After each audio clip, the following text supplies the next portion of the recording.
ঘুমিয়ে থাকবেন, এটা চলবে না। মসজিদে আযান হচ্ছে হাইয়া আলাল ফালাহ, আর আপনি বাজারে আড্ডা করবেন, এটা চলবে না। পৃথিবীর মধ্যে যতগুলো জায়গা আল্লাহ তাআলা নির্মাণ করেছেন, যতগুলো জায়গা আল্লাহ তাআলা সৃষ্টি করেছেন, এই জায়গা সমূহের মধ্যে সবথেকে উত্তম জায়গা, সবথেকে ফজিলতপূর্ণ জায়গা, সবথেকে নেকির জায়গা কোনটা? ভালো বলুন ভাই।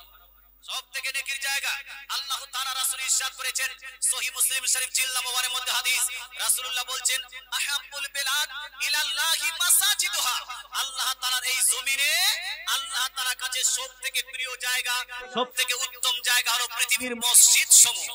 কোন জায়গা? পৃথিবীর মসজিদ সমূহ। আর পৃথিবীর মধ্যে সবথেকে নিকৃষ্ট জায়গা কোনটা?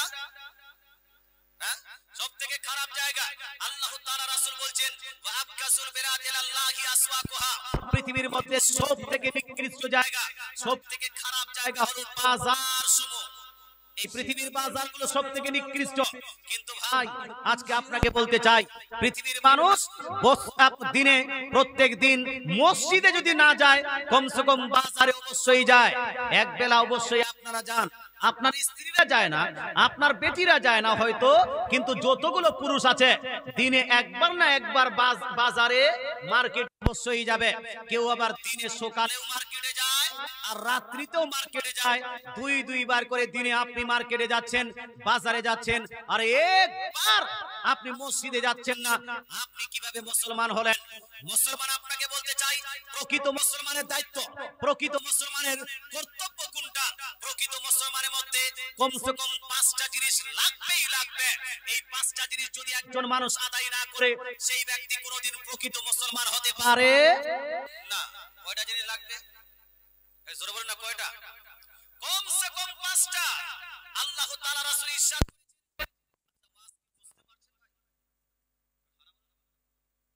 পাচ্ছেন না? যারা যারা পাচ্ছেন একটু হাত তুলে বলুন তো, ইয়া রাসূলুল্লাহ, একজন মানুষকে প্রকৃত মুসলমান হতে গেলে কমসে কম 5টা জিনিস লাগবেই লাগবে। রাসূলুল্লাহ সাল্লাল্লাহু তাআলা আলাইহি ওয়াসাল্লাম ইরশাদ করেন, হাদিসটি বুখারী শরীফ জিলদ নম্বর 1 হাদিস নাম্বার 8, 8 নম্বর হাদিসের মধ্যে লিপিবদ্ধ আছে এইভাবে, বুনিয়াল ইসলামু আলা খামস, Islam is depending on 5 strong pillar.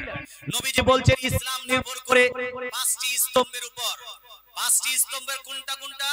রাসূলুল্লাহ বলছেন, শাহাদাতি আল্লাহ ইলাহা ইল্লাল্লাহ ওয়া আন্না মুহাম্মাদান রাসূলুল্লাহ।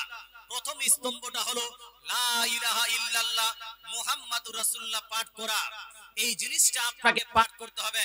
কেউ যদি লা ইলাহা ইল্লাল্লাহকে না মানে, আল্লাহ তাআলা ছাড়া অন্য কাউকে উপাস্য মানে, গাছকে কেউ যদি গাছের পূজা করে, সূর্যের পূজা করে, চন্দ্রের পূজা করে, সেই ব্যক্তি মুসলমান হতে পারে? ভালো বলুন, গাছের পূজা করলে মুসলমান হওয়া যাবে? আচ্ছা, পীরের পূজা করলে মুসলমান হওয়া যাবে?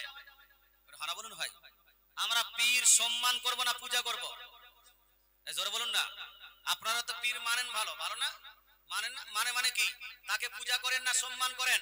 পীরের আপনি সম্মান করবেন, আর যদি পূজা করতে লাগে, পূজার আপনার বিষয় চলে আসে, তাহলে এই পীর মান্য করাটা আপনার ঠিক হবে না। মাজার আপনি কি করেন ভাই? মাজারে গিয়ে কি পূজা করেন? ভালো বলুন না ভাই। মাজারে গিয়ে পূজা করেন? আপনাদেরকে ওয়াহাবিরা মাজার পূজারি বলে করছিলাম যে আমরা সুন্নিরা মাজারে গিয়ে মাজার পূজা করি। একটু হানা বলুন না, মাজার পূজা করি। পূজা ইবাদত একমাত্র চলবে কার জন্য? আল্লাহ তাআলার জন্য। আল্লাহ ব্যতীত অন্য কারো পূজা করা, আল্লাহ ব্যতীত অন্য কারো ইবাদত করা, এটা জায়েজ নয়, এটা শিরকি কাজ। তো সুন্নি মানুষ, যদিও সুন্নিদেরকে ওয়াহাবিরা মাজার পূজারি বলে, কবর পূজারি বলে, পীর পূজারি বলে, তবে সুন্নিরা প্রকাশ্যভাবে বলছে আমরা পীর পূজা করি না, আমরা মাজার পূজা করি না, আমরা কবর পূজা করি না।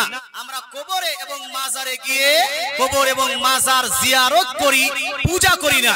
আর জিয়ারত করতে বলেছেন কে? আমার রাসূলুল্লাহ। জোরে বলেন সুবহানাল্লাহ। কে বলতে বলেছেন? আমাদের রাসূলুল্লাহ কবর জিয়ারত করতে বলেছেন, এবং নিজেই নবীজি সাল্লাল্লাহু আলাইহি ওয়াসাল্লাম নিজেই কবর জিয়ারত করেছেন। বলার উদ্দেশ্য হলো এই, আল্লাহ তাআলা আমাদেরকে সৃষ্টি করে রাসূলের উম্মত বানিয়েছেন। আর রাসূলুল্লাহ সাল্লাল্লাহু তাআলা আলাইহি ওয়াসাল্লাম ইরশাদ করেন, ইসলাম নির্ভর করে 5টি স্তম্ভের উপর। একটি হলো শাহাদাতি আল্লাহ ইলাহা ইল্লাল্লাহ, আল্লাহ তাআলা ছাড়া কোনো উপাস্য নাই, আল্লাহ তাআলা ছাড়া কোনো মাবুদ নাই, এটা সাক্ষী দিতে হবে। মুহাম্মাদুর রাসূলুল্লাহ, মুহাম্মদ হলেন আল্লাহর প্রেরিত রাসূল, এটার সাক্ষী দিতে হবে। এই সাক্ষী দেওয়ার পরে ইকামিস সালাত, 2 নাম্বার খুঁটি, 2 নাম্বার পিলার, এটা হলো নামাজকে প্রতিষ্ঠিত করা। নামাজ প্রতিষ্ঠিত করা মানে শুধু জুম্মার দিনে নামাজ পড়া নয়, নামাজকে প্রতিষ্ঠিত করা মানে ওই শুধু ঈদের দিনে নামাজ পড়া নয়, নামাজকে প্রতিষ্ঠিত করা মানে শুধু কুরবানির দিন নামাজ পড়া নয়, বরং নামাজকে প্রতিষ্ঠিত করা মানে হলো 5 ওয়াক্তের সঠিকভাবে নামাজ আদায় করা। জোরে বলেন সুবহানাল্লাহ। সুতরাং 5 ওয়াক্তের সঠিকভাবে যদি আপনি নামাজ আদায় না করেন, তাহলে আপনি পূর্ণাঙ্গ মুসলমান হতে পারেন নি, পূর্ণাঙ্গ মুসলমান হতে পারেন। নামাজের গুরুত্ব অনেক বাপ মুসলমান। 3 নাম্বার যেটা নিয়ে এখানে আমাকে ইঙ্গিত করা হয়েছে, যেটা নিয়ে আলোচনা করবেন, 3 নাম্বার হলো ইতাইস যাকাত, যাকাত প্রদান করা মুসলমান। আচ্ছা, নামাজি এখানে পাওয়া যাবে, অনেকগুলো নামাজি আছে, মহিলাদের মধ্যেও নামাজ আছে, পুরুষদের মধ্যেও নামাজি আছে। কিন্তু আপনাদের মধ্যে যদি বলা হয় যে হাত খাড়া করেন যারা এই বছর যাকাত দিয়েছেন ঠিকভাবে, তো খুব কম লোক হাত খাড়া করবে, খুব কম লোক যারা হাত তুলবে, নাকি ভাই? যাকাত দিয়েছেন কেউ একজন? কোন একজন বলেন তো আমি দিয়েছি এই বছর যাকাত ঠিকভাবে। হ্যাঁ, আপনি আলিম, আপনি কি আলিম? মৌলানা সাহেব, তো মৌলভী সাহেব তো জানে বেশি, বুঝেও বেশি, আমলও করে বেশি, কিন্তু এই পাবলিকের মধ্যে আপনাদের মধ্যে কেউ একজনও যাকাত দেননি। নামাজ আদায় করা যতটা জরুরি, তদ্রূপ যাকাত আদায় করাটাও জরুরি। কুরবানি করার থেকে বেশি জরুরি হলো যাকাত দেওয়া। মুসলমান আপনাকে বলতে চাই, যাকাত হলো 2 ধরনের। যাকাত হলো 2 প্রকারের।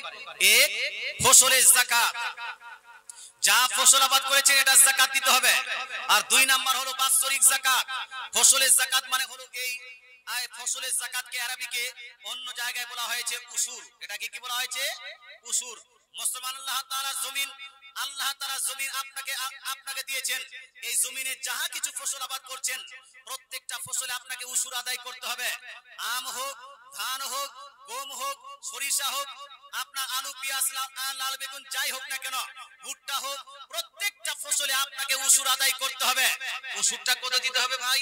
1 কুইন্টাল যদি আলু হয় কত কেজি উশুর দিতে হবে? 1 কুইন্টাল যদি ধান হয় কত কেজি উশুর দিতে হবে? বলুন না ভাই, আপনারা ধান গম খাবার না, কিছু লাগান না? কি বার আপনারা রেগে আছেন নাকি আমার উপর? সুর নাই, তাল নাই, কি বলতে যাচ্ছেন? এদিকে কিছু লাগানো হয় না? ধান, গম, সরিষা কিছু লাগা হয় না? হয় না? ফাঁকা মাঠ? ধান লাগা হয় এটাও জানা নাই? না, যাকাতের কথা বলছি না, ধান গম লাগা হয় কি হয় না? যদি হয় তাহলে মশলাটা বলবো, আর যদি না হয় তো বলে কি লাভ এখানে?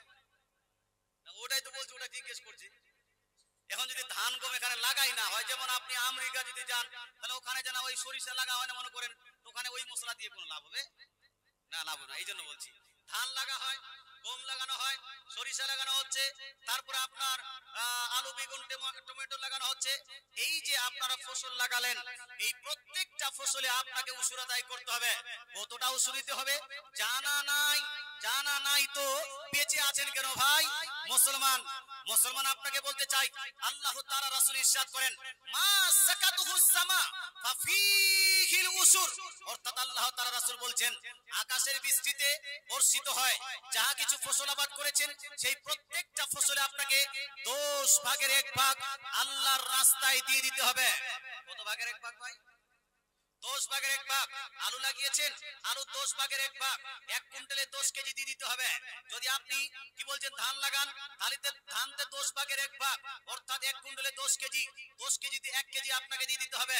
সরিষা লাগিয়েছেন, গম লাগিয়েছেন, ভুট্টা লাগিয়েছেন, এই ভুট্টাতে যদি আল্লাহর জমিনে আপনি লাগিয়ে থাকেন, আকাশের বৃষ্টিতে বর্ষিত হয় সেই ফসলটা যদি আবাদ হয়, তাহলে সেখানে আপনাকে 10 ভাগের 1 ভাগ, 10 কেজিতে 1 কেজি আপনাকে আল্লাহর রাস্তায় দিয়ে দিতে হবে। উশুর আপনাকে আদায় করতেই হবে, এটা হলো জরুরি, কম্পালসারি। এটা যদি আদায় না করেন আপনি কাবিরা গুনাহ করবেন, এটা যদি আপনি আদায় না করেন আপনি বড় গুনাহ করবেন। এটা যদি আপনি যদি আদায় না করেন, মরার পরে আপনাকে জাহান্নামে নিক্ষেপ করা হবে, আপনার সম্পদকে সাপ বানিয়ে আপনাকে দংশন করানো হবে, আপনাকে কষ্ট দেওয়া হবে, আপনাকে আযাব দেওয়া হবে। হে মুসলমান, তাই মরার আগে শুধরে যান। যাহা ফসল আবাদ করেছেন প্রত্যেকটা ফসলে 10 ভাগের 1 ভাগ দিয়ে দিবেন। আপনি বলুন হুজুর 10 ভাগের 1 ভাগ 10 কুইন্টালে 1 কুইন্টাল 10 মনে 1 মণ যদি দিয়ে দিতে হয়, তাহলে আমি আপনাকে বলতে চাই আমরা জান দিয়ে দিব কিন্তু ধান দিব না।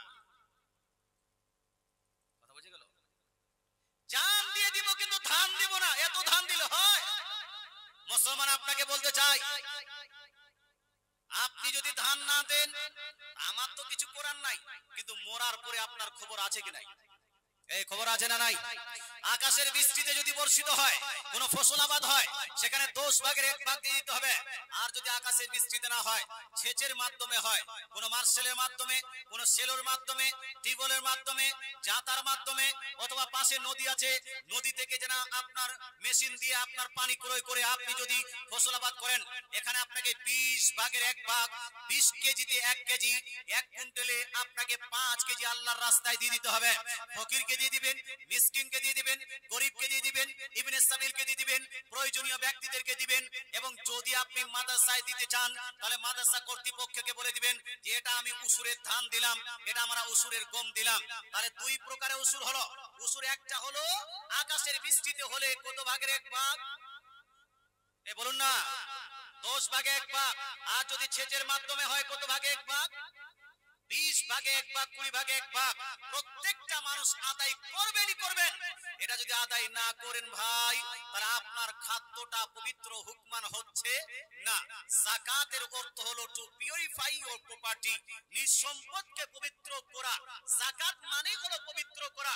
যেই সম্পদের আপনি যাকাত দিলেন সেই সম্পদটা পাক হলো, যেই সম্পদের আপনি যাকাত দিলেন না সেই সম্পদটা হুকমান না পাকি থেকে গেল।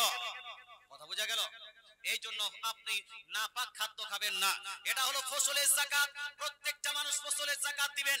আর একটা হলো বাৎসরিক যাকাত। বাৎসরিক যাকাত কোনটা?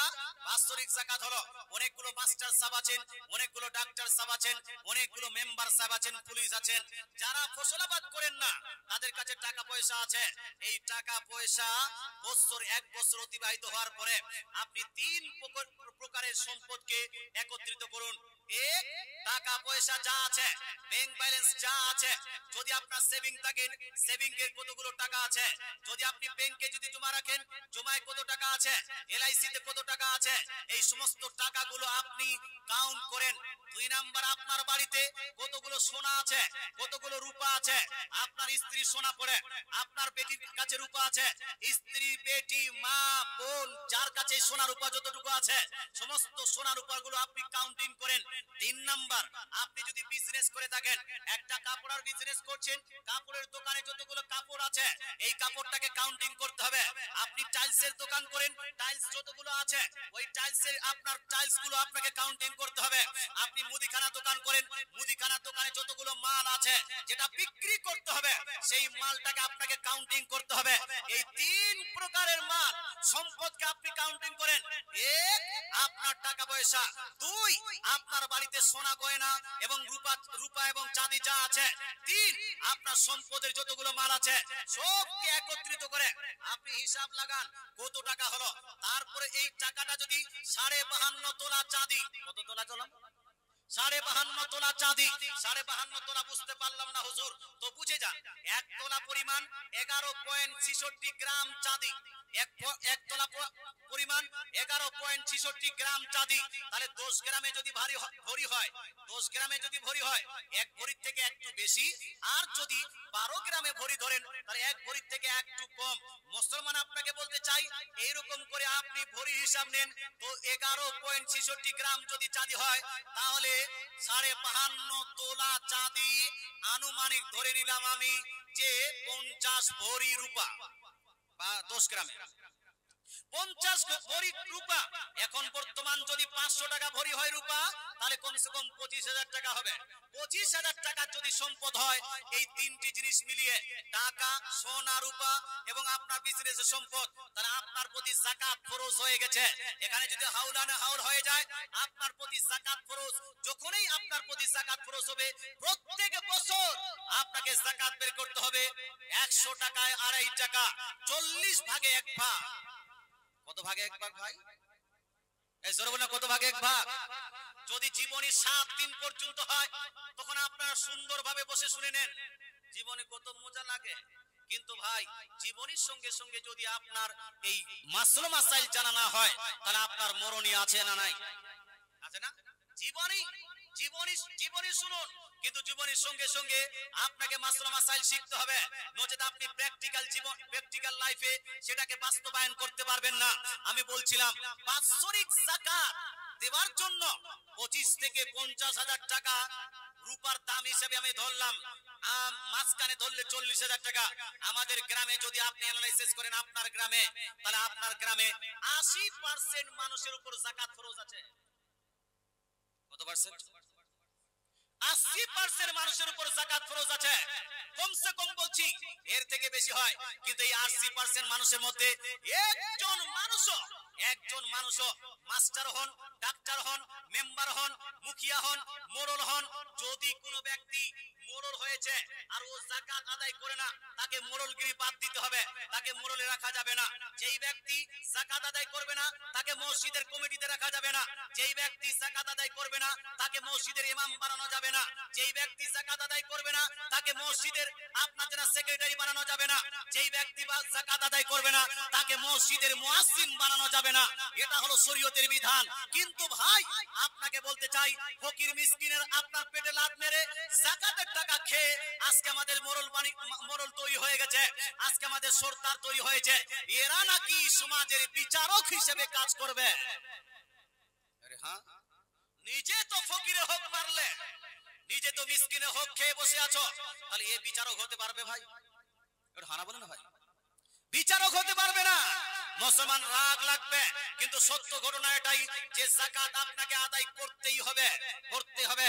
যদি এর আগে আপনি যাকাত আদায় করেননি, আজকে আদায় করে নেন। যতগুলো গুনাহ করেছেন এই গুনার প্রায়শ্চিত্ত করতে হবে। মুসলমান বলেন হুজুর আজ থেকে আমি 20 বছর আগে নিজের বাড়ির আপনার গার্জিয়ান হয়েছিলাম, 20 বছর ধরে আমি যাকাত আদায় করিনি, এই যে বড় গুনাহটা হয়েছে, কাবিরা গুনাহটা হয়েছে, এই গুনাহ maaf করব কিভাবে? তওবা তওবা করলে maaf হবে না? হবে না? আস্তাগফিরুল্লাহ বললে maaf হবে না? হবে না? আমি বললাম না, হবে না। শুধু আস্তাগফিরুল্লাহ পড়লে যাকাত যতগুলো দেননি একটাও maaf হবে না। বলছো তাহলে হুজুর মসজিদে দান করব। আমি বলবো একটা গোটা মসজিদ যদি নির্মাণ করেন, গোটা মসজিদ নির্মাণ করেও যাকাতের টাকা যে খেয়ে বসে আছেন, এটার আপনার গুনাহটা maaf হবে না। মুসলমান আপনি বলেন হুজুর ঠিক আছে তাহলে কাবা শরীফে যাব, হজ করে আসবো, কাবার দামান ধরে আমি তওবা করে সেখানে আল্লাহ তাআলার কাছে তওবা করব, maaf হবে না? হবে না? আমি বলবো না না, কাবা শরীফে একটা কেন 70টা হজ করে আপনি যদি বলেন যে না maaf হয়ে যাবে, তবুও maaf হবে না। প্রত্যেকটা জিনিস একটা সিস্টেম আছে।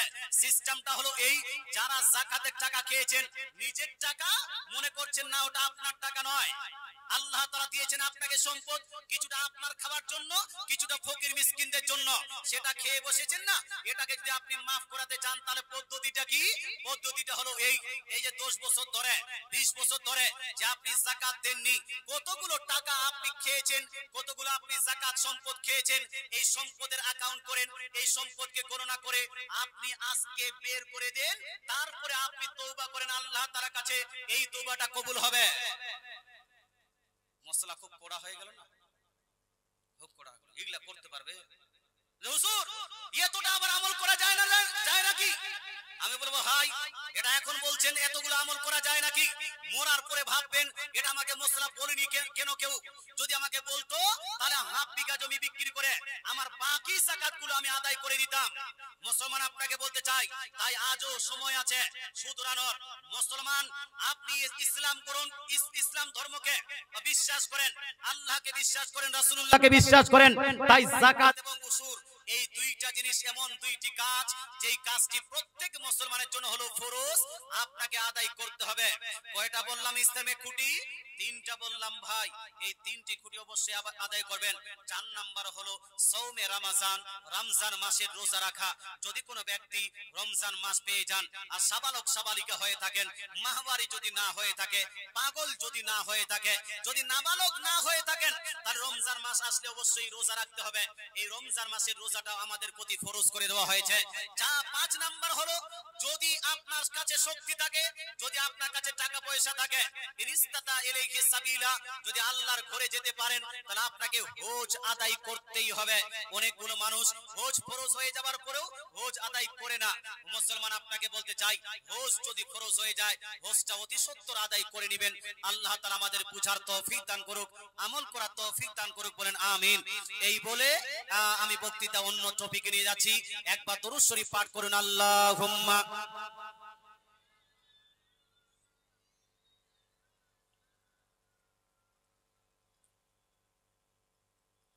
ওয়া আলা আলি সাইয়্যিদিনা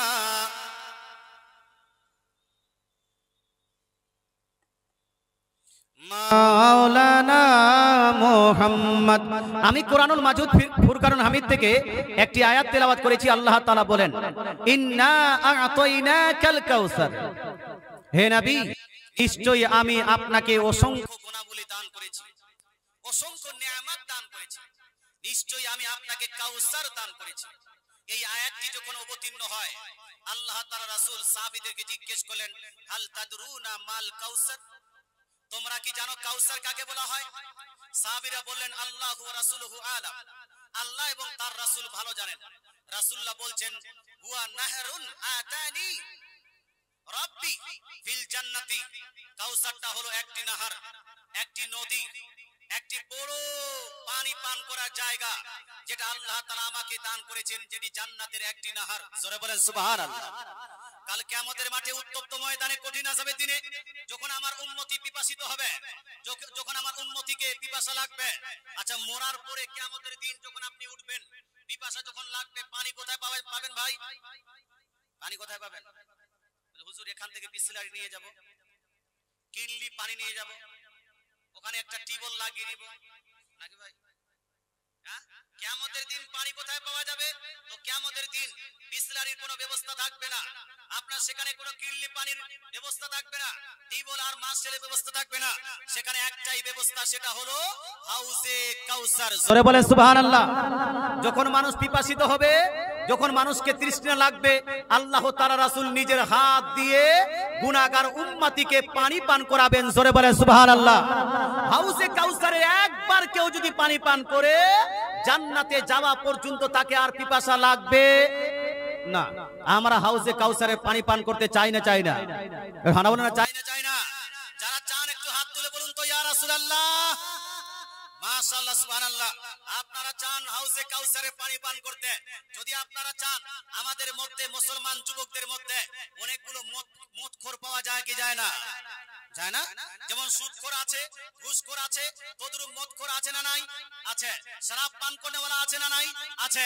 পৃথিবীর মানুষ আপনাকে বলতে চাই, বিশেষ করে কালিয়াচকের বুকে যারা মুসলমান আছে, এরা পীর নিয়ে খুব বাড়াবাড়ি করে, এরা পীর, শুধু পীর নিয়ে টানাটানি, নামাজের সঙ্গে সময় নাই। এদের দেখবেন যে না, হ্যাঁ আপনার হিম্মত হৌসলা অনেক বেশি, পারলে যারা পুলিশের সঙ্গে লড়াই করে নেবে। অন্যান্য জায়গার মানুষেরা কালিয়াচকের মানুষকে দেখে ভয় করে, কালিয়াচকের মানুষ খুব ডেঞ্জার মানুষ হয়, এটা ভাবনা করে। মুসলমান কালিয়াচকের মানুষ মদও পান করে না? করে না? সবাই করে না, কিন্তু মদ পান করনেওয়ালা আছে না? যদি মদ পান করনেওয়ালা থাকে, শুনেন আমার রাসূলুল্লাহ সাল্লাল্লাহু তাআলা আলাইহি ওয়াসাল্লাম কি ইরশাদ করেছেন। সুনান আপনার ইবনে মাজার মধ্যে রাসূলুল্লাহ সাল্লাল্লাহু তাআলা আলাইহি ওয়াসাল্লাম ইরশাদ করেন, লা তাশরাবিল খামার, লা তাশরাবিল খামার ফা ইন্নাহা মিফতাহু কুল্লি শার। আমার নবী, আপনার নবী বলছেন, ওহে আমার উম্মতিরা, ওহে আমার উম্মতের যুবকেরা, লা তাশরাবিল খামার, তোমরা কোনদিন মদ পান করবে না। মদ পান করাটা হলো গুনাহে কাবীরা। কি গুনাহ ভাই? ছোট গুনাহ না বড় গুনাহ? সাগীরা গুনাহ না কাবীরা গুনাহ? এটা হলো কাবীরা গুনাহ। ইভেন আল্লাহ তাআলা রাসূল সাল্লাল্লাহু তাআলা আলাইহি ওয়াসাল্লাম মদ পানকারী প্রসঙ্গে রাসূলুল্লাহ বলছেন, লা ইয়াদখুলুল জান্নাতা মুদমিনুল খামার। আমার নবী, আপনার নবী ইরশাদ করেন, ওহে আমার উম্মতিরা শুনে নাও, খবরদার, হুঁশিয়ার শুনে নাও, নিশ্চয়ই যেই ব্যক্তিরা মদ পান করে, যেই ব্যক্তিরা শরাব পান করে, এই ব্যক্তি জান্নাতে যেতে পারবে না। কে বলেছেন এটা? এই জোরে বলুন না, কে বলেছে? আজকালকার কোন মৌলভী মুন্সি নয়, আমার রাসূলুল্লাহ নিজেই বলছেন যারা মদ পান করবে সে জান্নাতে যেতে পারবে না। অতএব মদ পান করা পরিত্যাগ করতে হবে না, হবে না? বলুন তো মদ পান করলে চরিত্র ভালো হয় না খারাপ? এজন্য না, ভালো না খারাপ? মদ পান করলে আপনার চরিত্র ভালো হয়, চরিত্র খারাপ হবে। মদ পান করলে আপনাকে মানুষ মাতাল বলবে, মদ পান করলে আপনাকে চরিত্রহীন ব্যক্তি বলবে। যেই ব্যক্তিরা মদ পান করে সেই ব্যক্তির কাছ থেকে স্ত্রী রাশি হতে পারে না। যেই ব্যক্তিরা মদ পান করে সে ভালো একটা বাবা হতে পারে না। যেই ব্যক্তি মদ পান করবে সে সমাজের ভালো গুরু হতে পারে না। যেই ব্যক্তি মদ পান করে সে ভালো টিচার হতে পারে না। যেই ব্যক্তি মদ পান করে সে গ্রামের ভালো লিডার হতে পারে না। মদ পান করলে আপনার চরিত্র খারাপ হবে, আপনার ব্যবহার খারাপ হবে, আপনার ক্যারেক্টার লুজ হবে, আপনার ক্যারেক্টার ঢিল হবে। এই জন্য বলতে চাই মুসলমান, আপনি কোনোদিন মদ পান করবেন না। আর পৃথিবীর মানুষ, যদি আপনি পৃথিবীতে মদ পান করেন তাহলে আপনার হাসরটা কিভাবে হবে? রাসূলুল্লাহ সাল্লাল্লাহু তাআলা আলাইহি ওয়াসাল্লামের হাদিস থেকে বুঝতে পারলাম কাল কিয়ামতের মাঠে মানুষ যখন পিপাসিত হবে তখন তাকে হাউজে কাউসারে পানি পান করানো হবে। কিন্তু রাসূলুল্লাহ সাল্লাল্লাহু তাআলা আলাইহি ওয়াসাল্লাম ইরশাদ করেন, মান শারিবাল খামারা ফিদ দুনিয়া লাম ইয়াশরাবহা ফিল আখিরাতি ইল্লা ইয়াতুব। পৃথিবীর মধ্যে কোন ব্যক্তি যদি মদ পান করে তাহলে কিয়ামতের দিন সেই ব্যক্তি হাউজে কাউসারের পানি পান করতে পারবে না। কত বড় হাদিস, কত ডেঞ্জার জিনিস। রাসূলুল্লাহ এক হাদিসে বললেন মদ পানকারীরা জান্নাতে যাবে না। দ্বিতীয় হাদিসে বলছেন মদ পানকারী যদি কিয়ামতের দিন পিপাসিত হয়, যদি তৃষ্ণার্ত হয়, তাহলে সেই ব্যক্তি হাউজে কাউসারের পানি পান করতে পারবে না। ইল্লা আইয়াতুব, তবে হ্যাঁ, পৃথিবীর মধ্যে সেই ব্যক্তি যদি তওবা করে নেয় তাহলে তার গুনাহটা maaf করে দেওয়া হবে। জোরে বলেন সুবহানাল্লাহ। তাই ভাই, যারা ভুল করে একদিন না কোনোদিন মদ পান করেছেন, যারা ভুল করে বন্ধুর চাপে পড়ে মদ পান করেছেন, আজকেই তওবা করে নেন। আল্লাহ, যা পান করেছি, আজকে আমি তওবা করে নিলাম, আর কোনোদিন মদে আমি মুখ লাগাবো না। যদি আপনি তওবা করতে পারেন তাহলে কিয়ামতের দিন আল্লাহ আপনাকে maaf করবেন, আপনি জান্নাতে যাবেন। যদি আপনি তওবা করতে পারেন তাহলে কিয়ামতের দিন আপনি যখন পিপাসিত হবেন আপনার রাসূল আপনাকে পানি পান করাবেন। জোরে বলেন সুবহানাল্লাহ। মুসলমান, আপনাকে বলতে চাই আল্লাহ তাআলা রাসূল সাল্লাল্লাহু তাআলা আলাইহি ওয়াসাল্লাম ইরশাদ করেন যে হাউজে কাউসার হলো এমন একটি নাহার যেটা হলো জান্নাত থেকে প্রবাহিত নাহার, যেটা আল্লাহ তাআলা আমাকে প্রদান করেছেন। আল্লাহ বলছেন ইন্না আতাইনাকাল কাউসার, হে নবী নিশ্চয়ই আমি আপনাকে অসংখ্য গুণাবলী দান করেছি, অসংখ্য নিয়ামত দান করেছি। জোরে বলেন সুবহানাল্লাহ। আল্লাহ তাআলা নিয়ামত দান করার পরে কি বলেন? ফাসাল্লি লিরাব্বিকা ওয়ানহার, হে নবী যেহেতু আপনাকে আমি অসংখ্য নিয়ামত দান করেছি, সুতরাং আপনি আপনার রবের জন্য নামাজ পড়ুন এবং কুরবানি করুন। কি করুন ভাই? কুরবানি করুন। রবের জন্য নামাজ পড়ুন এবং কুরবানি করুন। নামাজ আগে না কুরবানি আগে? একটু হানা বলুন ভাই। আপনারা কি করেন? আগে নামাজ পড়তে যান না আগে কুরবানি করেন? আগে নামাজ। যদি কেউ নামাজের আগে কুরবানি করে দেয় তাহলে কুরবানিটা লাগবে না? লাগবে না। নবীজি সাল্লাল্লাহু তাআলা আলাইহি ওয়াসাল্লাম একদা ঈদের নামাজ পড়ে আসছেন, দেখছেন একজন সাহাবী আগেই কুরবানি করে দিয়েছেন। রাসূলুল্লাহ বলছেন যেই ব্যক্তি আগে কুরবানি করে নিয়েছে সেই জন্য পুনরায় কুরবানি করে, তার কুরবানি হয়নি। তাহলে বোঝা গেল আল্লাহ তাআলা কোরআন শরীফের মধ্যে ইরশাদ করেন ফাসাল্লি লিরাব্বিকা ওয়ানহার, আগে নামাজ পড়ো তারপরে কুরবানি করো। আল্লাহ তাআলা কুরবানি করার নির্দেশ দিয়েছেন, আল্লাহর নির্দেশ দ্বারা ওয়াজিব প্রমাণিত হয়। অতএব কুরবানি করা মুসলমানদের জন্য ওয়াজিব হবে। মুসলমানদের জন্য কি হবে ভাই? ওয়াজিব হবে। কারো প্রতি যদি কুরবানি ওয়াজিব হয়, সে যদি কুরবানি না করে গুনাহগার হবে না? হবে না? এই গুনাহগার হবে না? হবে না? আজকাল কিছু মৌলবি বক্তা বলতে শুরু করেছে বাংলাদেশের যে কুরবানি করাটা সুন্নত কাজ, কেউ করলে ভালো, না করলে কোনো সমস্যা নাই। আমরা বলছি যে শুনো, যদি কারো প্রতি কুরবানি ওয়াজিব হয়ে যায়, কেউ যদি নেশাব পরিমাণ যদি মালিক হয়ে যায়, কারো কাছে যদি ৫৫ তোলা চাঁদি পরিমাণ যদি সম্পদ থাকে, এই ব্যক্তির প্রতি কুরবানি করা হলো ওয়াজিব। আমার রাসূলুল্লাহ ইরশাদ করেন, সুনান ইবনে মাজার মধ্যে হাদিস, সুনান আহমদ মুসনাদ আহমদের মধ্যে হাদিস, রাসূলুল্লাহ বলছেন মান কানা লাহু সাআতুন ওয়া লাম ইউদাহি ফালা ইয়াকরাবান্না মুসাল্লানা, মান কানা লাহু মালুন ওয়া লাম ইউদাহি ফালা ইউসাল্লানা মুসাল্লানা মান কানা লাহু সাআতুন ওয়া লাম ইউদাহি ফালা ইয়াকরাবান্না মুসাল্লানা। রাসূলুল্লাহ সাল্লাল্লাহু তাআলা আলাইহি ওয়াসাল্লাম বলছেন, কারো কাছে যদি সম্পদ থাকে, কারো কাছে যদি মাল থাকে, কারো কাছে যদি শক্তি থাকে, শক্তি থাকা সত্ত্বেও কোন ব্যক্তি যদি কুরবানি না করে, তাহলে সেই ব্যক্তি যেন ঈদগাহের মাঠে না আসে। কথা বোঝা গেল? মানে কুরবানি করার শক্তি আছে, তারপরও কুরবানি করতে চাচ্ছেন না, কুরবানি করছেন না, তাহলে মুসাল্লায় যেতে হবে না, ঈদগাহে যেতে হবে না। এটা রাসূলুল্লাহ একটা শাস্তি দিচ্ছেন। শাস্তি হয় কোন কাজে?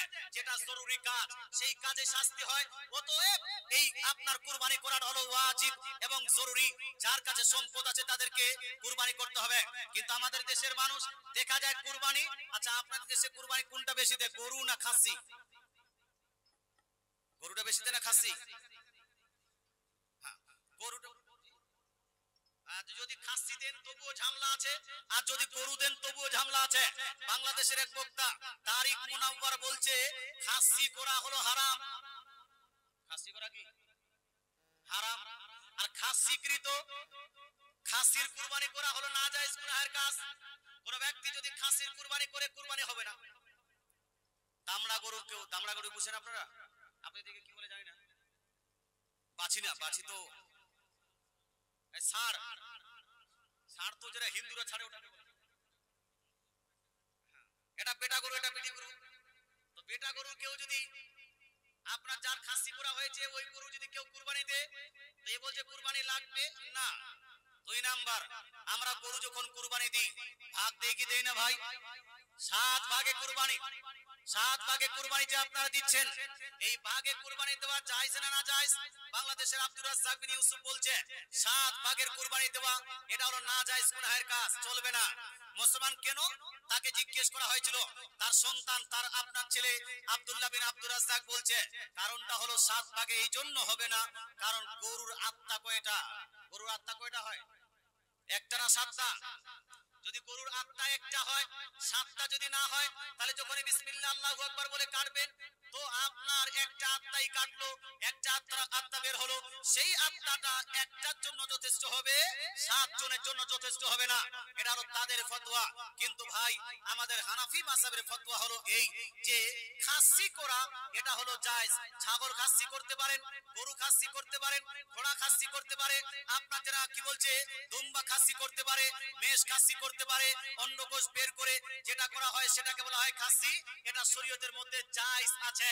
আর খাসিকৃত পশু কেউ যদি কুরবানি করে এটা আল্লাহর দরবারে কবুল হবে।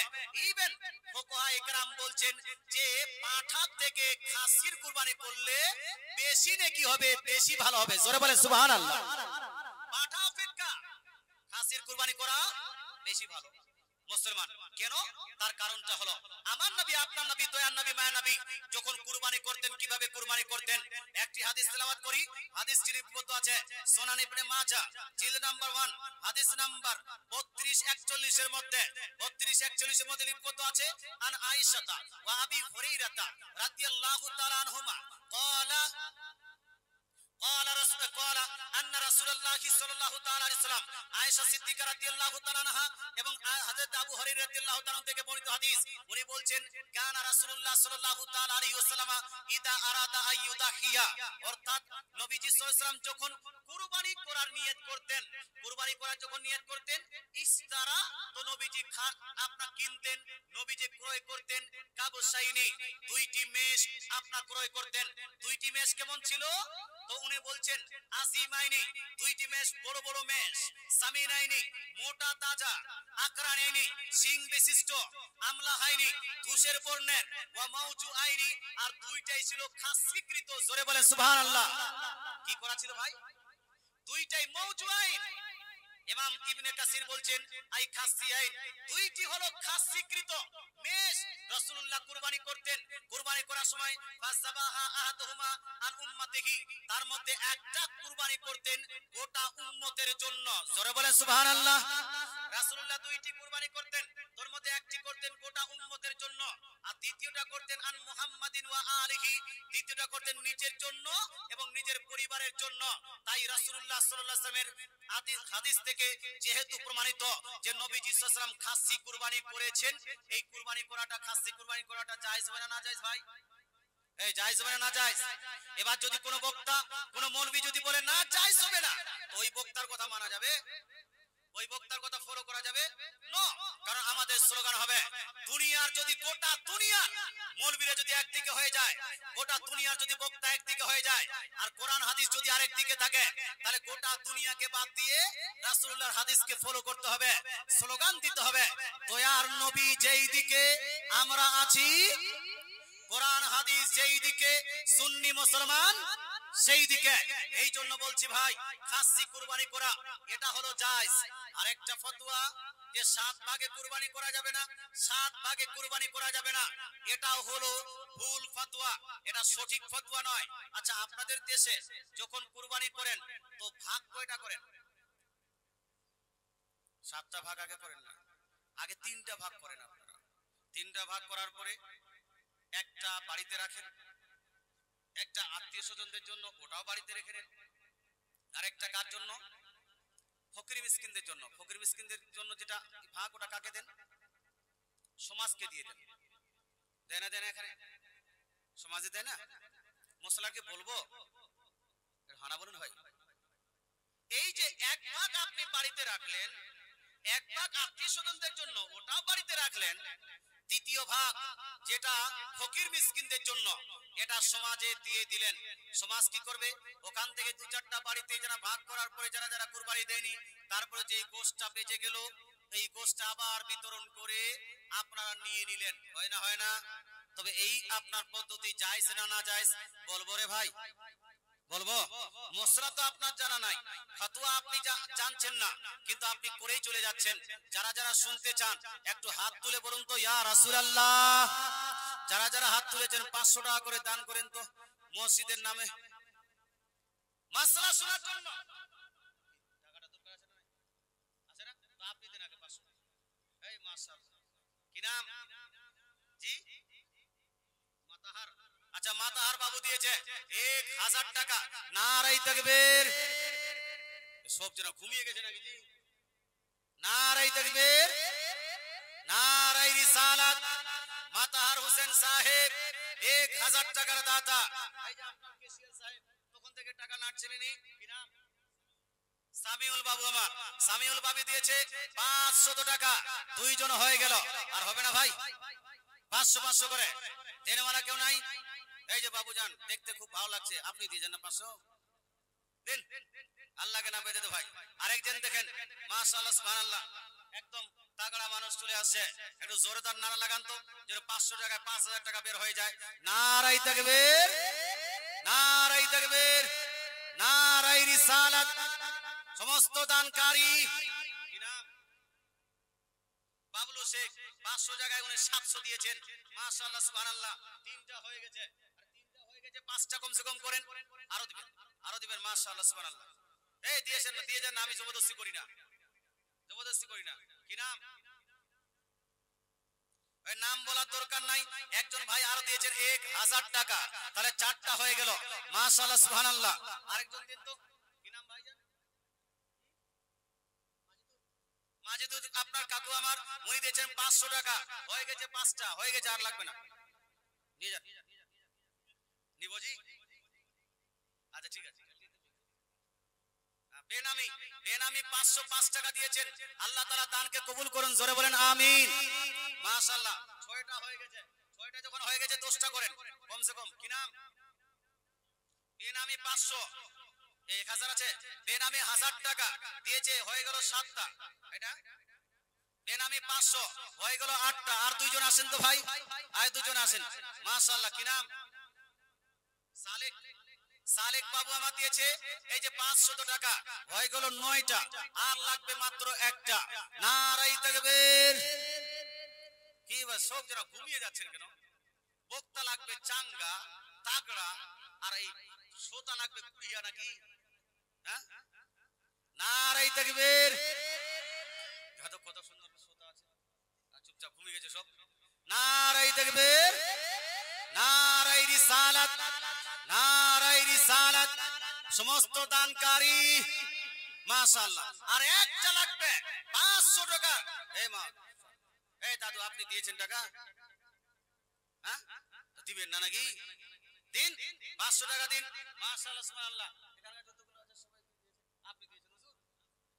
হ্যাঁ এই যা বাড়ি তৈরি করেছেন মাশাআল্লাহ সুবহানাল্লাহ। বিশাল বড় একটা নিয়েছে, ওই কুলার নিয়েছেন মাশাআল্লাহ। এই আপনি 500 টাকা দেন। কি নাম ওনার? এই মোনা মিজানুর রহমান সাহেব, উনি বলছেন না আরো 500 টাকা দিয়ে দিলাম, তাহলে 10টা হয়ে গেল। দাদু আপনার লাগবে না? 10টা বলেছিলাম না, নিব নাকি? আপনারা বলে নিব। আচ্ছা ঠিক আছে। কি নাম? লাল মোহাম্মদ শেখ, দাদুমা দিয়েছে 500 টাকা। নারায়ে তাকবীর, নারায়ে রিসালাত, নারায়ে রিসালাত। 11টা হয়ে গেল। 11টা যখন হলো তাহলে আপনাকে 20টা করতে হবে। কয়টা? 20টা। মুসলমান আসেন না ভাই? এই আপনি দিয়েছেন কত দিলেন? 5000। 551। 5051 করেন না? দেখে তো খুব তাগড়া জিনিস মনে হচ্ছে। দেন দেন মাশাআল্লাহ সুবহানাল্লাহ। 551 টাকা। কি নাম? সুলতান সাহেব। সুলতান সাহেব দিয়েছে 551 টাকা। 12টা হয়ে গেছে। এই যে আপনার গ্রিন টুপিওয়ালা, দেখতে খুব সুন্দর লাগছে, দিয়ে যান তো আপনি 500 টাকা। এই দিয়ে যান। আর আপনার বন্ধুকেও টেনে নিয়ে আসেন 500 করে। এই যে পিছনে যে হাসছে, ওকে দিয়ে যান। হ্যাঁ দেন দেন 500 করে দিন। মাশাআল্লাহ সুবহানাল্লাহ। দেনেওয়ালা নাই। আমাদের বন্ধুবর মৌলানা জামিল রেজা জামালি সাহেব অনেক কালেকশন করলেন, কিন্তু এখনো দেখছি আমি এখানে অনেক দাতা বসে আছেন। ভাই আপনাদের বলতে চাই, এই দিনটা আর ফিরে পাবেন না। 1 বছর ওয়েট করতে হবে, তারপর আগামী বছর এই দিনটা আসবে। আজকে দান করবেন, আল্লাহ তাআলা আপনাদের দোয়াকে, আপনাদের সবারই দোয়া আপনার বরকত পেয়ে আপনার দানটা কবুল হবে। আসুন না ভাই, আসুন না। 500 500 করে 12 জন হয়ে গেছে। 20টা না হলে কমসে কম 15টা জানা জমিয়ে দিন। আর 3 জন মানুষ আসেন, 500 করে একবার দরুদ শরীফ পাঠ করি। আল্লাহুম্মা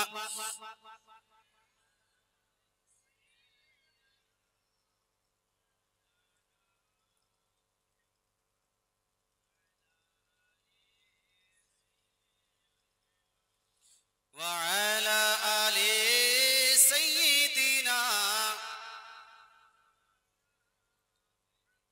সাল্লাল্লাহু তাআলা আলাইহি ওয়া আলিহি ওয়াসাল্লাম।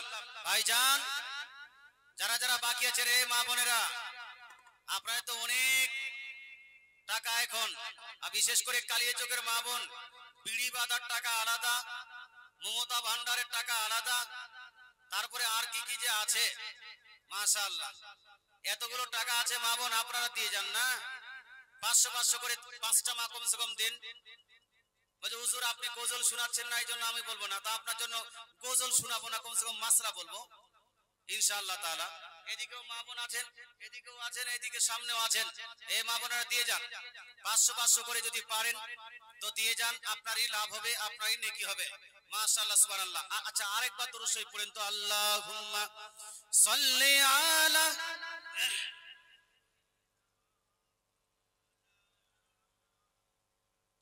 ওয়া আলা আলি সাইয়্যিদিনা সাল্লাল্লাহু তাআলা আলাইহি ওয়া আলিহি ওয়াসাল্লাম। যেই মাসলাটা নিয়ে আলোচনা করছিলাম যে আপনার কুরবানির ভাগ দিচ্ছেন আপনারা 3টা, একটা বাড়িতে, আত্মীয় স্বজনেরটাও বাড়িতে, আর আরেকটা হলো সমাজের ভাগ। এই বিষয়টা আলোচনা করতে যাচ্ছিলাম ভাই। তবে এই আলোচনা করার আগে আরেকবার আপনাকে মশলাটা বলে দিই যে 7 ভাগে কুরবানি করা, 7 ভাগে কুরবানি করাকে বাংলাদেশের বক্তারা বৈধ করেছে, বাপ বেটা মিলে এটাকে নাজায়েজ করেছে। তবে আপনাকে বলতে চাই, পৃথিবীর সমস্ত বক্তারা যদি কোনো জিনিসকে নাজায়েজ করতে চায় আর আমার রাসূলুল্লাহ সেটাকে যদি জায়েজ করেন, রাসূলের কথা চলবে না? চলবে না ভাই? চলবে না? চলবে না? বক্তার কথা মানা যাবে না। তাই 2 দুই চারটা হাদিস শুনেন। এই হাদিসটি সহিহ মুসলিম শরীফের মধ্যে কমসে কম 15 জায়গায় লিপিবদ্ধ আছে। সহিহ বুখারী শরীফের মধ্যে হাদিসটি লিপিবদ্ধ আছে, সুনান তিরমিজির মধ্যে লিপিবদ্ধ আছে। এই হাদিসটি এই টাইপের হাদিস সুনান আপনার নাসাইর মধ্যে লিপিবদ্ধ আছে। তবে যে হাদিসটি আমি পড়তে চলেছি সুনান আবু দাউদ জিল নাম্বার 1 হাদিস নাম্বার 2810। কত নাম্বার হাদিস? 2810 এর মধ্যে লিপিবদ্ধ আছে। হযরত জাবির রাদিয়াল্লাহু তাআলা আনহু বলছেন, আল বাকারাতু আন সাবাতিন ওয়াল জাসুরু আন সাবাতিন। অর্থাৎ আমার নবী আপনার নবী দয়ার নবী মায়া নবী ইরশাদ করেছেন, কি নাম দেন? আমি 500 টাকা, 13 জন হয়ে গেল মুসলমান। قال রাসূলুল্লাহ সাল্লাল্লাহু তাআলা আলাইহি ওয়াসাল্লাম আল বাকারাতু আন সাবাতিন ওয়াল জাসুরু আন সাবাতিন। রাসূলুল্লাহ সাল্লাল্লাহু তাআলা আলাইহি ওয়াসাল্লাম ইরশাদ করেছেন, একটি গায় 7 জনের পক্ষ থেকে যথেষ্ট হবে, আর একটি উট 7 জনের পক্ষ থেকে যথেষ্ট হবে। জোরে বলেন সুবহানাল্লাহ। কয়জনের পক্ষ থেকে ভাই? 7 জনের। দয়ার নবী মায়ার নবীর জামানায় সাহাবায়ে কেরাম ভাগে কুরবানি দিতেন কি দিতেন না? তো জাবির বিন আব্দুল্লাহ রাদিয়াল্লাহু তাআলা বলছেন, জাবির রাদিয়াল্লাহু তাআলা বলছেন, সুনান আবু দাউদ জিলদ নাম্বার 1 হাদিস নাম্বার 2809 এর মধ্যে তিনি বলছেন, নাসবাহুল বাকারাতা আন সাবাতিন ওয়াল জাসুরা আন সাবাতিন নাশতারিকু ফিহা। অর্থাৎ তিনি বলছেন, আমরা সাহাবায়ে কেরামরা নবীজির জামানায় 7 জন মিলে একটা গরু কুরবানি করতাম, আর 7 জন মিলে একটা উট কুরবানি করতাম। জোরে বলেন সুবহানাল্লাহ। ওয়া নাশতারিকু ফিহা, আর এই 7 জন একটা গরুতে আমরা অংশগ্রহণ করতাম। অর্থাৎ 7 ভাগে কুরবানি দেওয়া, এটা রাসূলুল্লাহর হাদিস থেকে প্রমাণিত। 7 ভাগে কুরবানি দেওয়া সাহাবীদের আমল থেকে প্রমাণিত। 7 ভাগে কুরবানি দেওয়া বুখারী থেকে প্রমাণিত। 7 ভাগে কুরবানি দেওয়া সহিহ মুসলিম শরীফ থেকে প্রমাণিত। 7 ভাগে কুরবানি দেওয়া সুনান তিরমিজি শরীফ থেকে প্রমাণিত। 7 ভাগে কুরবানি দেওয়া সুনান নাসাই থেকে প্রমাণিত। সিয়াহ সিত্তার প্রায় প্রত্যেকটা হাদিসের কিতাবে 7 ভাগের কুরবানি দেওয়ার প্রমাণ আছে। এবার যদি কোনো বক্তা, কোনো বাপ, কোনো বেটা যদি বলে না না 7 ভাগে কুরবানি দেওয়া যাবে না, আমি বলবো ভাই ওই বাপ বেটা কেন? পৃথিবীর সমস্ত মানুষ একদিকে, আমার রাসূলুল্লাহর হাদিস একদিকে, আমরা যাব কোন দিকে? তো আমাদের স্লোগান হবে, দয়ার নবী যেই দিকে আমরা আছি, কোরআন হাদিস যেই দিকে, সুন্নি মুসলমান সেই দিকে। এই জন্য 7 ভাগে কুরবানি চলছে, আগামীতেও চলবে না? চলবে না? চলবে। বীরভূমের মাটিতে একটা ভুল প্রথা চালু আছে। চালুটা হলো এই যে বলছে যে জোড়া কুরবানি দেওয়া যাবে না। জোড়া কুরবানি মানে 2 জন মিলে কুরবানি দেওয়া যাবে না, 4 জন মিলে যাবে না, 6 জন মিলে যাবে না।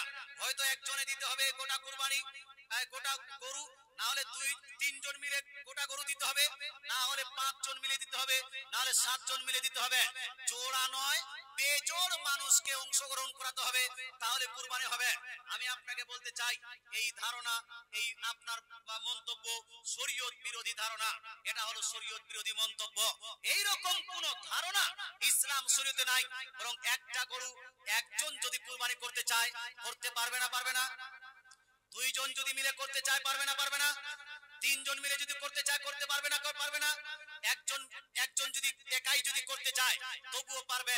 2 জন মিলে যদি সমান সমান ভাগে ভাগ করে যদি করতে চায় তবুও পারবে।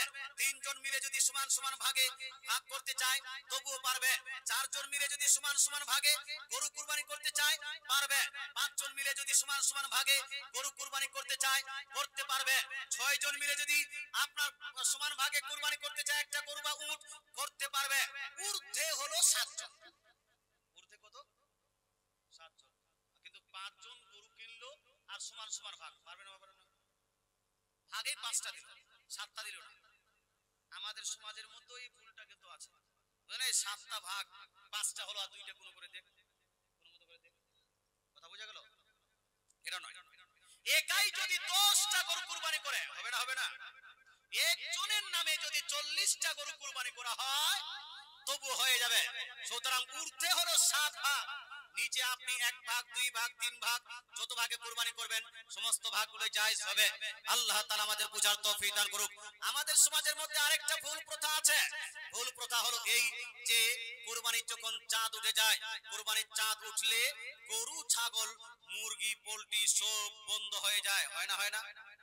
হয় না? চাঁদ উঠলো, চাঁদ ওঠা মাত্রই গরু আপনার খাওয়া বন্ধ, আপনার পোল্ট্রি জবাই করা বন্ধ, মুরগি জবাই করা বন্ধ, খাসি জবাই করা বন্ধ। বলে চাঁদ উঠে গেছে, 10 দিন পর্যন্ত এটা বন্ধ থাকবে, নাজায়েজ থাকবে, 10 দিন পর্যন্ত এটা আপনার খাওয়া যাবে না। এইরকম কিছু মানুষের ধারণা আছে না নাই? এইদিকে আছে, এইদিকে আছে। কিন্তু ভাই আপনাকে বলতে চাই, এই ধারণাটিও শরীয়ত বিরোধী ধারণা, এই ধারণাটিও শরীয়ত আপনার শরীয়ত বিপক্ষে ধারণা। এরকম শরীয়ত কোনো কথা বলেনি, বরং যেই ছাগলটা খাওয়া হালাল, এটা গোটা বছর হালাল, কোনো দিন গিয়ে এটা হারাম হয়ে যাবে না। যেই মুরগিটা খাওয়া হালাল, এই মুরগিটা গোটা বছর খাওয়া হালাল, এটা কোনো দিন গিয়ে আপনার হারাম বা নাজায়েজ হয়ে যাবে না।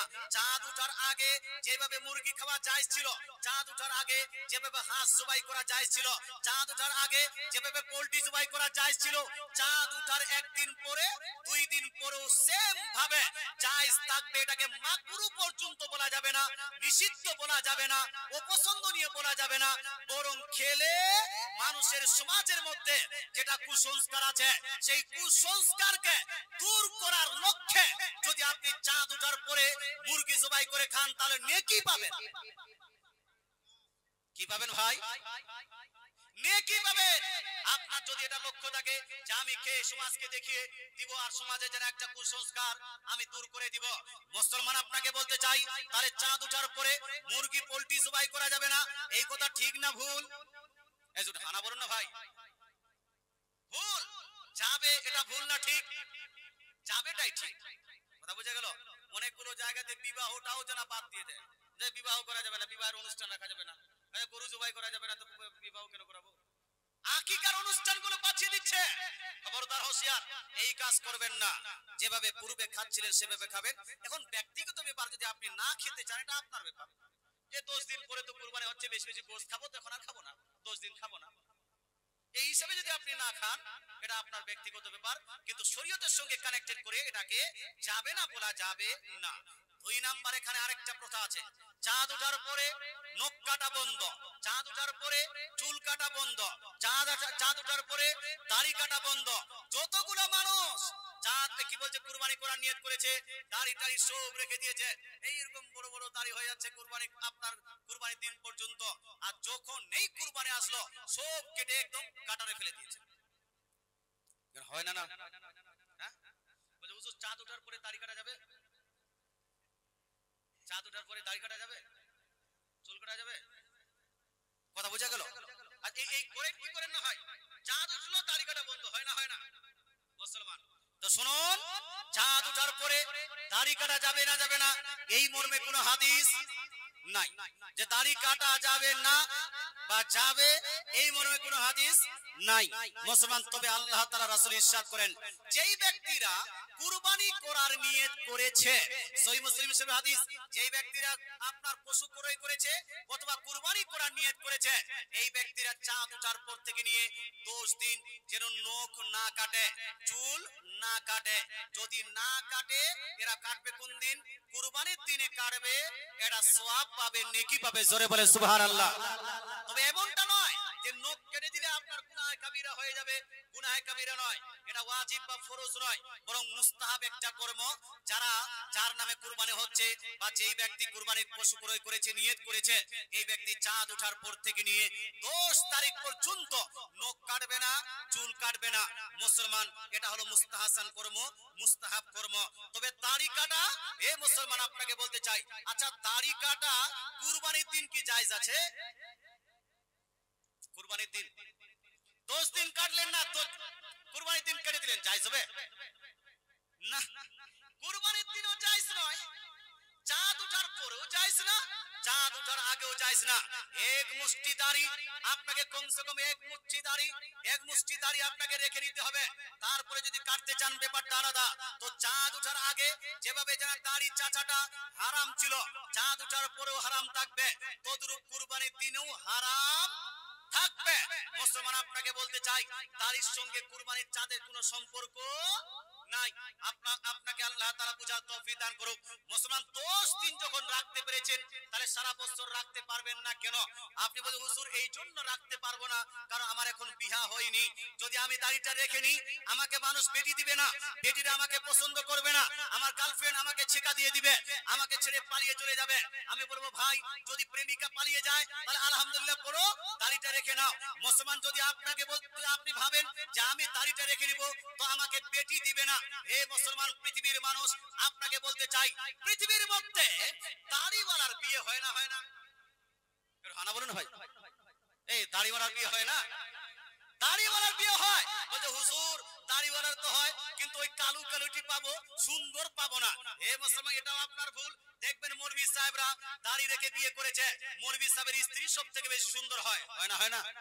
বেশিরভাগ মৌলভী সাহেবরা সুন্দর সুন্দর স্ত্রী পাচ্ছে। তো দাড়ি রাখলে বিয়ে হবে না এই ধারণাও ভুল।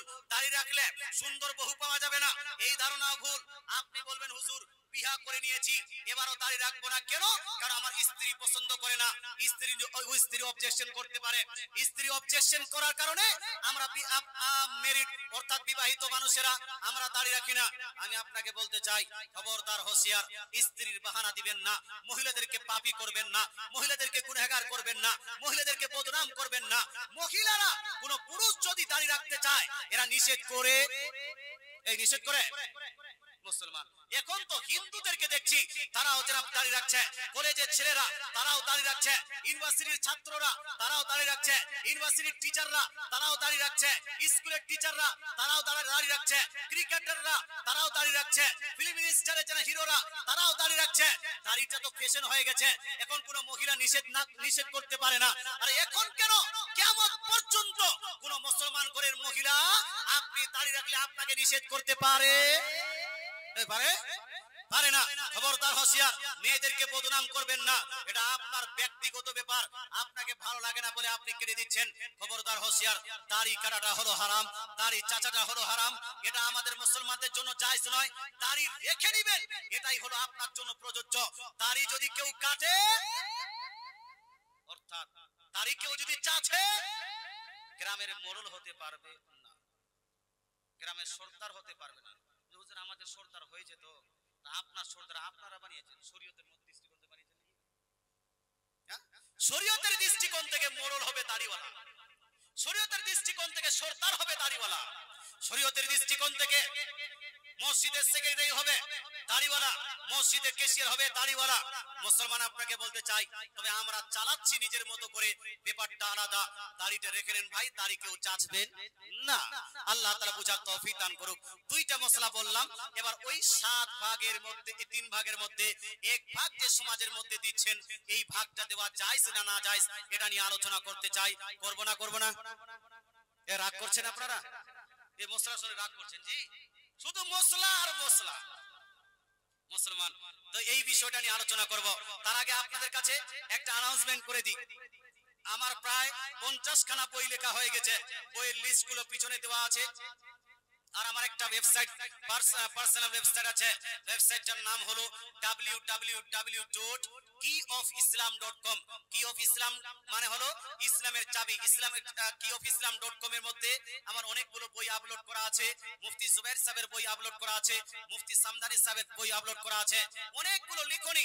এই যে আপনার পাশে মাওলানা মুনিরুল ইসলাম সাহেব দেখছেন, বর্তমান আমাদের আপনার যেন একজন বড় আপনার সুন্নি মুনাসির হিসাবে ফিল্ডে যেন কাজ করছেন মুসলমান মুফতি মাওলানা মুনিরুল ইসলাম সাহেবের অনেক লিখনি আমার ওয়েবসাইটে পাবেন। মুসলমান আপনাকে বলতে চাই ওখানে অনেকগুলো বই আপলোড করা আছে, তবে এই বইটা আপলোড নাই। এই বইয়ের মধ্যে আছে কি আমাদের মুসলমান, আমরা সুন্নি মানুষ, সুন্নি মানুষের মধ্যে আমরা হানাফি মাযহাবকে অনুসরণ করি, আমরা নাভির নিচে হাত বাঁধি। কিছু মানুষ অবজেকশন করে না, আমরা যারা কি বলছে ইমামের পিছনে সূরা ফাতিহা পড়ি না, কিছু মানুষ অবজেকশন করে। আমরা রাফায়েদান করি না, কিছু মানুষ যেন অবজেকশন করে। আমরা 20 রাকাত তারাবি পড়ি, 8 রাকাত তারাবি পড়ি না। মৌসুমে কিছু মানুষ অবজেকশন করে, আপনার কি বলছে তাকবীর, ঈদের তাকবীর দিয়ে আমরা 6 তাকবীর, আপনার 12 তাকবীরে নামাজ পড়ি না। এই কিতাবের মধ্যে নামাজের নিয়ত থেকে শুরু করে নিয়ে আসসালামু আলাইকুম ওয়া রাহমাতুল্লাহ, আসসালামু আলাইকুম ওয়া রাহমাতুল্লাহ, সালাম পর্যন্ত যত মাসলা মাসাইলের উপর আমরা সুন্নি হানাফিরা আমল করি, সমস্ত মাসলাকে দলিল দিয়ে এক একটা চ্যাপ্টারে 8টা 10টা 20টা 25টা করে দলিল, এই যে আরবি দলিল, আরবি হাদিস, তারপরে বাংলা তরজমা, তারপরে হাদিসের নাম, কোন কত নাম্বার পৃষ্ঠা, কত নাম্বার খণ্ড, কত নাম্বার হাদিস, সব উল্লেখ করে দিয়েছি। এখানে পাবেন আপনি ইমামের পিছনে সূরা ফাতিহা পাঠ করা যাবে না, এই মর্মে কমসে কম 15 খানা সহিহ হাদিস, তারাবি আপনার 20 রাকাত, এই মর্মে কমসে কম সহিহ কমসে কম 30 খানা দলিল। এই দলিলগুলো নেওয়ার জন্য আপনাদের উদ্দেশ্যে বলছি, ভাই ইউটিউব দেখে বদনাম, ইউটিউব দেখে হানাফি সমাজকে বদনাম না করে এই কিতাবটি আপনি নেবেন। এই কিতাবের দাম হলো 300 টাকা। এটাকে আপনি অনলাইনে